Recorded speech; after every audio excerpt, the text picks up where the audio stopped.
Merci de votre attention, madame, monsieur. L'actualité ce mardi, la visite de chantier du président Daman Dramani et de l'ambassadeur de Chine au Togo.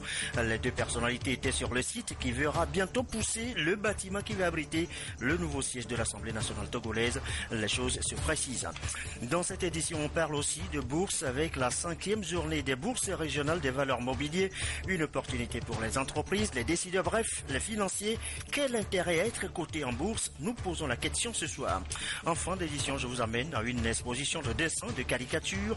L'événement marque les activités de la quinzaine de la francophonie, rehaussée par ailleurs par le festival Mine de Crayon lancé dans la foulée, direction l'Institut français. En fin d'édition donc.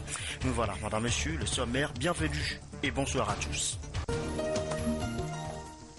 Un site déjà disponible pas loin de la nouvelle présidence de la République du hangar pour abriter des ouvriers du matériel de construction en mode déploiement sur le terrain qui fera bientôt pousser le nouveau siège de l'Assemblée nationale. Constat fait ce mardi par le président Daman Dramani et l'ambassadeur de la Chine au Togo en visite de chantier donc en toute coopération. Le récit, Ramdan Bassina. C'est ici, sur ce site, que sera érigé le nouveau siège de l'Assemblée nationale. Le président de cette institution, Daman Dramani, a effectué ce jour une visite sur ce site d'environ 9 hectares où déjà est entreposé le matériel pour le démarrage effectif des travaux. Ces derniers seront exécutés par la société chinoise Jiangsu Natong Group numéro 3 Construction Group Company Limited. J'ai le grand plaisir d'accompagner le président de l'Assemblée nationale, son Excellence M. Dramani, à visiter sur le terrain le projet de la construction du nouveau palais de l'Assemblée nationale du Togo. Et nous avons remarqué qu'avec les efforts conjoints des deux parties, des amis et techniciens togolais et chinois, le travail avance très bien et les problèmes se règlent très bien et j'en suis très content. Et j'espère qu'à travers ce projet, l'Assemblée nationale du Togo aura dans les meilleurs délais un beau siège pour améliorer les conditions de travail des députés du Togo dans le grand bien-être du peuple togolais. Le président de l'Assemblée nationale, tout en saluant les relations d'amitié et de coopération qui existent entre la Chine et le Togo, s'est réjoui de l'engagement de la Chine à doter le Togo d'un nouveau siège de sa représentation nationale. Nous avons confiance que l'entreprise va accélérer les travaux pour respecter le planning déjà soumis aux autorités togolaises et nous attendons surtout une bonne qualité de la réalisation du bâtiment. Nous sommes derrière et que nous serons toujours regardants pour tout ce qui va se passer ici. La société chinoise Jiangsu Natong s'engage à achever les travaux dans un délai de 23 mois. Et voilà donc bientôt dans 3 mois et puis le nouveau bâtiment de l'Assemblée nationale. Nous l'annoncions en titre tout à l'heure, décideurs, entreprises ou encore vous êtes particulier intéressé par le financement ou l'investissement, eh bien ceci vous concerne. La 5e édition des journées de la bourse régionale des valeurs mobilières. Ce sont là des opportunités offertes et dans l'espace mois. Ces journées ont été lancées et ouvertes ce mardi à Lomé, Kwasiglé, Antoinette Oumavova. Portés par les mêmes ambitions, celle de voir émerger leur espace économique, les premiers responsables de la Bourse régionale des valeurs mobilières BRVM et les opérateurs des marchés de capitaux de la zone UEMOA partagent et s'accordent sur la volonté de rendre visible et accessible cette institution longtemps méconnue du grand public et des acteurs économiques. C'est dans cette optique que la BRVM a initié une journée d'information et de sensibilisation en vue de faire la promotion des opportunités du marché financier sous-régional. Il faut que les populations de l'Union soient informées d'abord de l'existence de la BRVM, de ses activités et surtout des opportunités qu'elle présente pour évidemment mobiliser leur épargne et leur investissement sur le marché. Il en est de même pour les entreprises. La croissance économique qui est en cours depuis quelques années s'affirme davantage. Et les investisseurs viennent vers la BRVM justement pour placer leur épargne. Depuis sa création, la BRVM a contribué au financement des économies des pays de l'Union. Le ministre chargé du budget a salué l'initiative de la bourse de promouvoir la culture boursière au Togo. Par ailleurs, de nouvelles réformes sont nécessaires pour faciliter la cotation des sociétés et PME-PMI à la bourse mobilière. Conscient de l'enjeu que représente la BRVM dans le financement de notre économie, le gouvernement exhorte d'autres entreprises nationales et les épargnants à s'intéresser aux opérations boursières pour un meilleur financement adéquat de l'activité économique. C'était également une opportunité pour les différents acteurs de discuter de la performance de la BRVM, son rôle dans le financement et le développement des économies de l'UEMOA. La BRVM est la place financière commune des 8 États membres de l'UEMOA. En 2015, elle s'est hissée au rang de première bourse africaine en termes de progression de son indice de toutes les valeurs cotées. Elle a terminé l'année 2015 avec tous ses indicateurs au vert, faisant d'elle la bourse la plus performante en Afrique, avec toute monnaie confondue, avec 17,77% de progression de son indice composite. Sa capitalisation a atteint 7 500 milliards de francs CFA au 31 décembre 2015, soit une progression de 18,67% par rapport à 2014, consolidant ainsi sa 6e place sur le continent. Et voilà donc ouverte les journées de la Bourse régionale des valeurs mobilières. Et le langage dans ce milieu, on vient de l'entendre, la cotation en bourse, jargon plutôt accessible aux entreprises, aux actionnaires, bref, aux financiers. Question ce soir, c'est quoi d'abord être coté en bourse? Deuxième question plus intéressante, quel intérêt à être coté en bourse? Les explications, Antoinette Omaro va voir. Nombre de personnes considèrent l'activité boursière comme réservée à un cercle restreint d'initiés. Il est difficile d'avancer un chiffre sur le nombre d'acteurs économiques ou d'entreprises détenant des comptes titres à la bourse. Or, la cotation en bourse présente plusieurs avantages. Au lieu d'aller en banque, prendre du crédit, comme ça se fait traditionnellement, le fait d'être coté, c'est des actions en fait que vous donnez. Pas donner, mais que vous donnez un peu, puisque vous ouvrez votre capital. C'est des actions donc que les petits épargnants, les investisseurs viennent prendre possession dans votre entreprise. C'est en quelque chose de l'argent, entre guillemets, cadeau. Pourquoi c'est cadeau? Un prêt, l'entreprise est obligée de le rembourser. Mais l'action, vous n'êtes pas tenu légalement de rembourser à l'actionnaire, à votre actionnaire. Il vient et place votre argent chez vous. Le jour où il veut sortir de votre capital, ou bien il n'est plus content, il revend cette action. Et la bourse le permet. Bon, alors pour une entreprise être cotée en bourse, c'est d'abord trouver des ressources longues pour financer le développement. Financer évidemment les investissements, créer de la richesse, créer des emplois.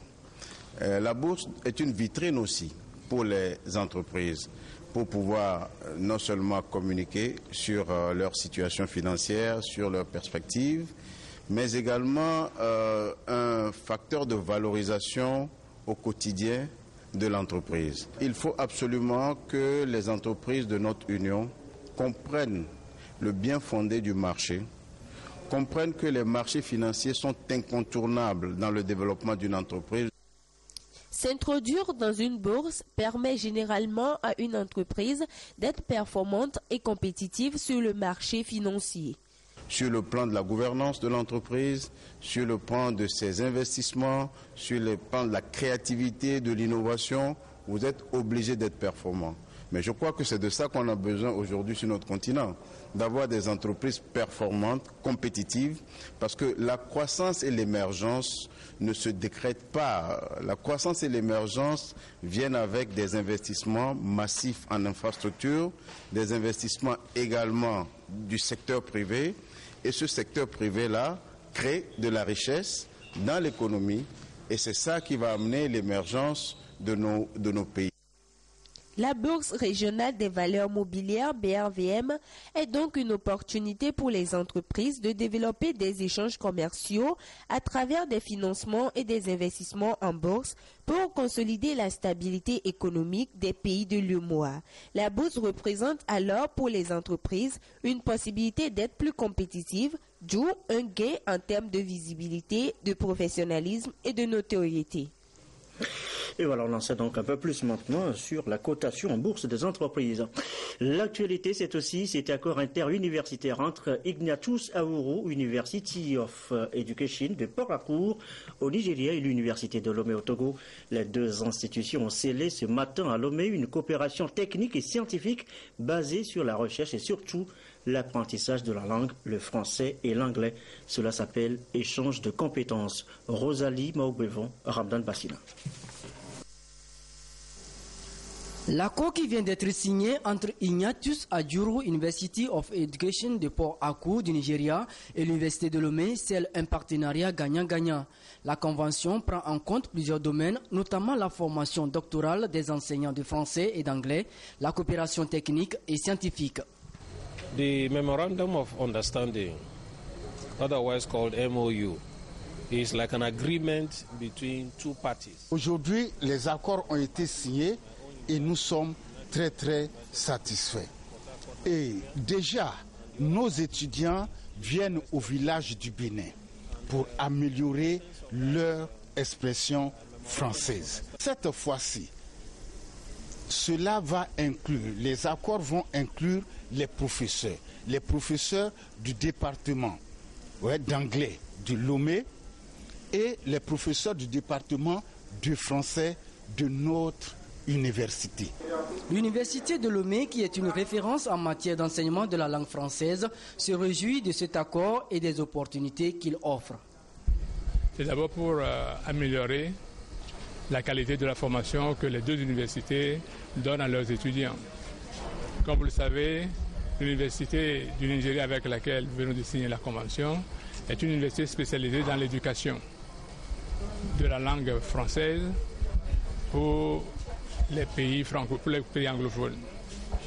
Et en venant à nous, nous sommes spécialisés dans la formation en français des anglophones. Donc c'est un échange qu'on se fait, qu'on va faire, si bien que la qualité de l'encadrement des étudiants, en définitive, sera améliorée. Désormais, cet accord entre Ignatius Ahuru University of Education de Port Harcourt et l'Université de Lomé engage aussi bien les dirigeants actuels des deux universités que de leurs successeurs, au bénéfice surtout des apprenants. Un minibus flambant neuf, Marc Fambustier, l'ambassadeur de France au Togo, remettant les clés au colonel Komlan Aditowu, chef d'état-major général adjoint des FAT. C'est l'image ce matin à l'école du service de santé des armées de Lomé et Salles. La France vient là en appui à cette école à vocation régionale. Le don est estimé à 20 millions de francs CFA. Reportage Arnaud Kidjouf. Le parc auto de l'école du service de santé des armées de Lomé s'agrandit pour répondre aux besoins de la formation des médecins et pharmaciens militaires. Un appui logistique de la France destiné à maintenir et accroître la qualité de la formation dispensée à l'ESSAL. Ces moyens roulants vont nous permettre d'assurer la sécurité de nos élèves en sécurisant leur transport entre l'école, les universités et les hôpitaux dans lesquels ils sont en stage. École nationale à vocation régionale, ESSAL est à la fois un symbole de la coopération de sécurité et de défense et un outil majeur de contribution à la paix, à la stabilité et la sécurité du continent. C'est pourquoi l'ambassadeur de France au Togo a réaffirmé l'engagement de son pays à soutenir l'ESSAL. Je suis heureux de constater que cette école donne lieu aujourd'hui encore à un partenariat actif et vivant entre la France et le Togo. La France, chers amis, soutient et soutiendra encore l'ESSAL dans l'avenir, dans la limite de ses moyens, c'est vrai, mais pleinement consciente de contribuer ainsi à l'amélioration de la santé des populations. Au nom de la coopération de sécurité et de défense française, de vous offrir ce minibus d'une valeur de 30 000 €. Je vous invite donc à recevoir ce présent, ce cadeau de la France, qui va enrichir vos moyens de transport et permettre aux élèves de l'ESSAL de rejoindre tous les jours la faculté des sciences de santé de Lomé. Ce don confirme donc l'engagement significatif de la France à l'égard de cette école. Il s'ajoute au budget que nous déléguons, aux formations que nous délivrons par les éléments français du Sénégal, et il s'ajoute aussi à la présence d'un conseiller français qui est là tous les jours et qui répond aussi aux besoins de l'école pour donner aux élèves tous les moyens nécessaires à leur bonne instruction. Le chef d'état-major adjoint des forces armées togolaises a salué la coopération militaire entre la France et le Togo. Une coopération qui est appelée à s'intensifier pour répondre aux défis sécuritaires qui menacent le continent. Cette remise de matériel nous offre l'opportunité de réaffirmer l'attachement partagé de nos États à rester solidaires et à resserrer les liens de coopération à l'heure où s'accroissent de nouvelles menaces à la paix et à la sécurité et que s'accentue la fragilisation du climat sécuritaire de notre sous-région, voire du monde entier. Cette cérémonie est également le lieu, et j'en ai l'intime conviction, pour la France de rappeler sa volonté à poursuivre l'œuvre entamée, à demeurer le partenaire privilégié du Togo sur le projet ESSAL. L'ESSAL s'inscrit ainsi dans la modernité pour accroître ses prestations pour relever les défis sanitaires, non seulement au sein des forces armées togolaises, mais également sur les théâtres d'opérations de maintien de la paix. Le 20 mars prochain, c'est beaucoup de rendez-vous. La francophonie, les élections ici et là sur le continent. Mais le 20 mars, c'est aussi la journée de la santé bucco-dentaire. Ne l'oublions pas. D'ailleurs, les chirurgiens dentistes du Togo ont déjà lancé les activités. C'est au lycée d'Atakwame. Les précisions de Yves Agbevi et de notre bureau sur place. Manger, c'est une nécessité pour tout être vivant, tout comme l'entretien des dents qui servent à mâcher la nourriture. Malheureusement, l'hygiène bucco-dentaire ne fait pas partie des priorités chez beaucoup de personnes, encore plus grave chez les élèves, une situation inquiétante quand on sait que de l'entretien des dents découle aussi une bonne santé. À l'occasion de la célébration de la Journée mondiale de la santé bucco-dentaire, édition 2016, le 20 mars prochain, l'Association des chirurgiens dentistes du Togo a procédé au lancement officiel des activités qui auront lieu du 14 mars au 22 mars 2016. Un lancement tenu au lycée d'Atakwame où les élèves ont été sensibilisés. Cette année, nous nous sommes dit que nous allons nous déplacer un peu vers l'intérieur du pays pour pouvoir approcher les élèves et les populations qui sont aussi loin de Lomé. Le but de la journée mondiale, c'est de sensibiliser les populations à mieux entretenir leurs dents, à approcher les chirurgiens dentistes. Il ne faut pas attendre forcément la douleur pour approcher les chirurgiens dentistes. Durant cette célébration placée sous le thème Bouche saine, corps sain, célébration couplée avec la Semaine nationale de la santé bucco-dentaire, des journées de sensibilisation auront lieu dans les établissements scolaires et orphelinats du 15 au 17 mars. Des consultations gratuites seront faites dans les cabinets dentaires publics et privés à Lomé. Les mêmes consultations seront également organisées à l'intérieur du pays le 22 mars 2016. À l'étranger, le deuil en Côte d'Ivoire. Le pays a du mal à se remettre de l'attaque de Grand Bassam, une fusillade meurtrière menée par un commando djihadiste qui a semé la mort dans cette station balnéaire à une trentaine de kilomètres d'Abidjan. Une tragédie qui a fait 18 morts, un traumatisme pour le pays. Le président Alassane Ouattara, vous venez de le voir, s'est adressé hier soir à ses compatriotes. Pour lui, pas question de céder au terrorisme. La Côte d'Ivoire qui a reçu justement le soutien de la France, Jean-Marc Ayrault et Bernard Cazeneuve, les ministres des Affaires étrangères et de l'Intérieur sont arrivés comme annoncé ce mardi à Abidjan. Ils promettent d'aider les autorités ivoiriennes dans la lutte antiterroriste avec les moyens nécessaires. Regardez.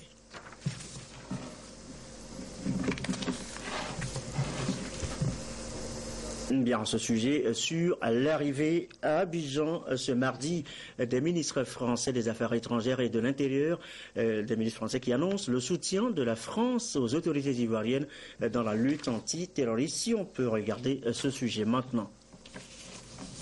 Voisins.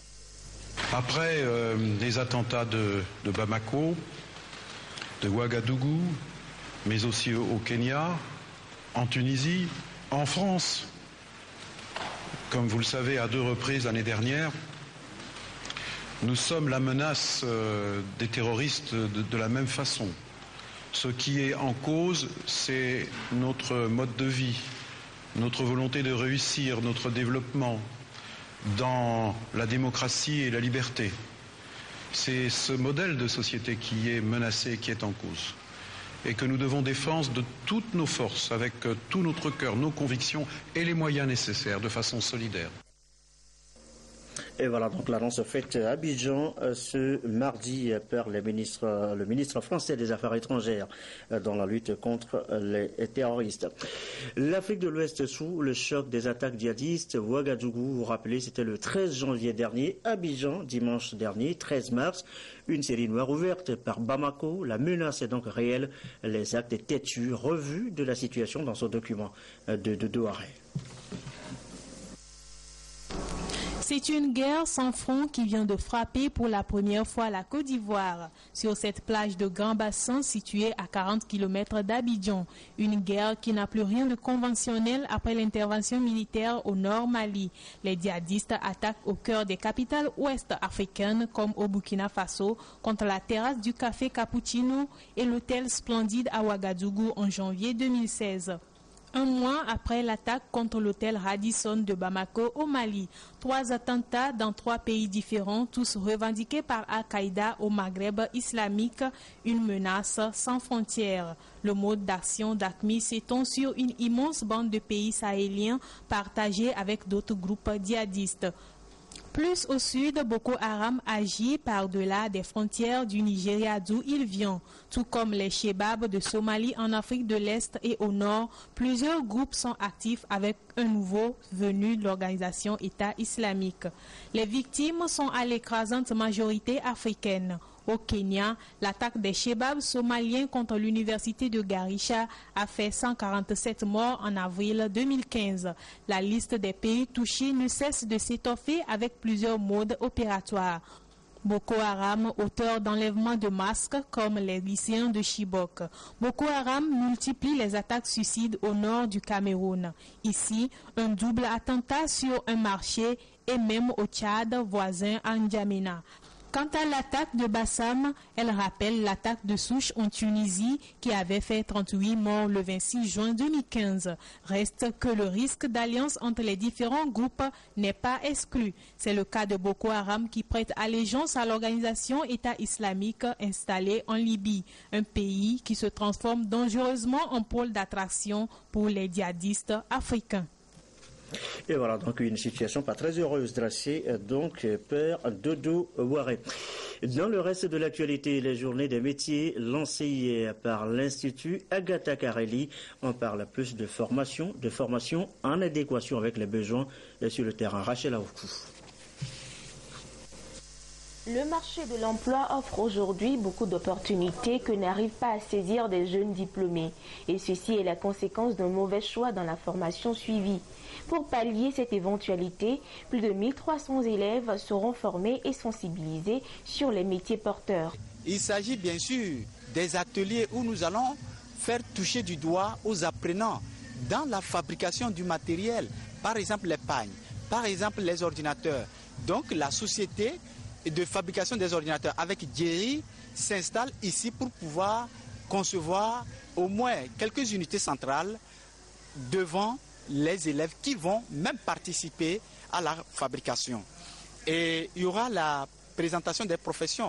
Plus ils vont découvrir ces professions, ces métiers, plus ils auront un esprit ouvert et plus ils vont rassembler les informations qui vont leur permettre de concevoir ce que nous appelons le projet scolaire et professionnel. Ces journées de métiers et de l'orientation rassemblent 12 établissements scolaires. L'Institut supérieur Agatha Carelli, initiateur du projet, veut, en marge de la sensibilisation, faire un suivi des apprenants durant leur cursus afin qu'ils puissent être bien orientés dans le choix de leur formation. L'approche JMO, c'est que nous assurons aux établissements participants la présence des psychologues et compétences en matière d'éducation dans les établissements pour pouvoir accompagner ces élèves-là, leur animer des thèmes autour de toujours des questions de l'orientation, les accompagner, écouter leurs besoins, les orienter et après offrir 2 semaines après les résultats un accompagnement intense L'initiative requiert l'adhésion des ministères de la formation professionnelle et celui de l'enseignement supérieur et de la recherche. Les apprenants auront droit à des séances d'orientation avec des psychologues et des experts en la matière. La suite de ce communiqué, il nous a été donné de constater que certains opérateurs économiques de la filière bois-énergie tentent par tous les moyens d'exporter du charbon de bois et le bois de chauffe vers les pays étrangers via le port autonome de Lomé. Le ministre de l'Environnement et des Ressources forestières porte à la connaissance du public, notamment les opérateurs économiques de la filière bois-énergie, que l'exportation du charbon de bois et le bois de chauffe est formellement interdite au Togo, conformément au décret numéro 2011-142/PR du 8 septembre 2011 réglementant l'importation, l'exportation, la réexportation, le transit des produits forestiers ligneux en son article 14. Le ministre de l'Environnement et des Ressources forestières invite les opérateurs économiques de la filière bois-énergie à respecter scrupuleusement les règles qui régissent les activités d'exportation, de réexportation, de transit des produits forestiers ligneux. Tout contrevenant à cette disposition s'expose à des sanctions prévues par la législation en vigueur, notamment le Code forestier et le Code de procédure pénale. Je vous l'annonçais en titre direction l'Institut français de Lomé. L'attraction sur place, eh bien vous allez le voir, ce sont ces dessins et caricatures, des images qui parlent, qui disent plus que des discours. Une exposition couplée du lancement du festival Mine de Crayon qui marque là aussi la quinzaine de la francophonie. Le récit d'Augustin Cossier de Ramdan Bassila. Lorsque les images et les dessins en disent mieux qu'un discours, cela s'appelle dessin en liberté. Ici à l'Institut français de Lomé, c'est sans doute l'une des expositions inédites au Togo. 11 panneaux qui retracent 11 thématiques autour de la liberté d'expression. On y retrouve entre autres la voix des femmes dans la presse et les 5 caricaturistes de Charlie Hebdo, un journal satirique français. Le tout empreint d'humour. C'est une exposition qui a vu le jour quelques mois après les attentats de Charlie Hebdo. Et cette exposition fait écho à ces attentats. C'est la liberté d'expression qui a été mise à mal. On retrouve notamment la question de la censure, la question du sport et du dopage, par exemple, la question du racisme également. 50 tableaux de 45 caricaturistes de différentes nationalités se retrouvent dans cette exposition. Et devant ce décor, le ministre de la Communication en charge de la culture est visiblement émerveillé. Personnellement, j'adore beaucoup la bande dessinée. J'adore beaucoup le dessin et la caricature que l'on peut retrouver devient un chef-d'œuvre. C'est un art. C'est de la culture. Et c'est une chance inouïe que pour la francophonie, là où on devrait plus se jouer avec les mots, on joue avec le dessin. C'est une autre manière de s'exprimer et de faire passer des messages. J'exhorte tous les jeunes talentueux à pouvoir se donner aussi au dessin et à pouvoir exprimer ce qu'ils ne peuvent pas exprimer par les mots, de pouvoir le faire avec leur crayon. Au même moment, dans la salle attenante, un autre décor, une autre exposition, un arbre, une vie, une planète. Des toiles qui révèlent le génie créateur des professionnels de dessin à cette 6e édition de Mine de Crayon. Pour nous, il est important donc de rassembler les professionnels du dessin afin de les booster et de les encourager à faire un peu plus.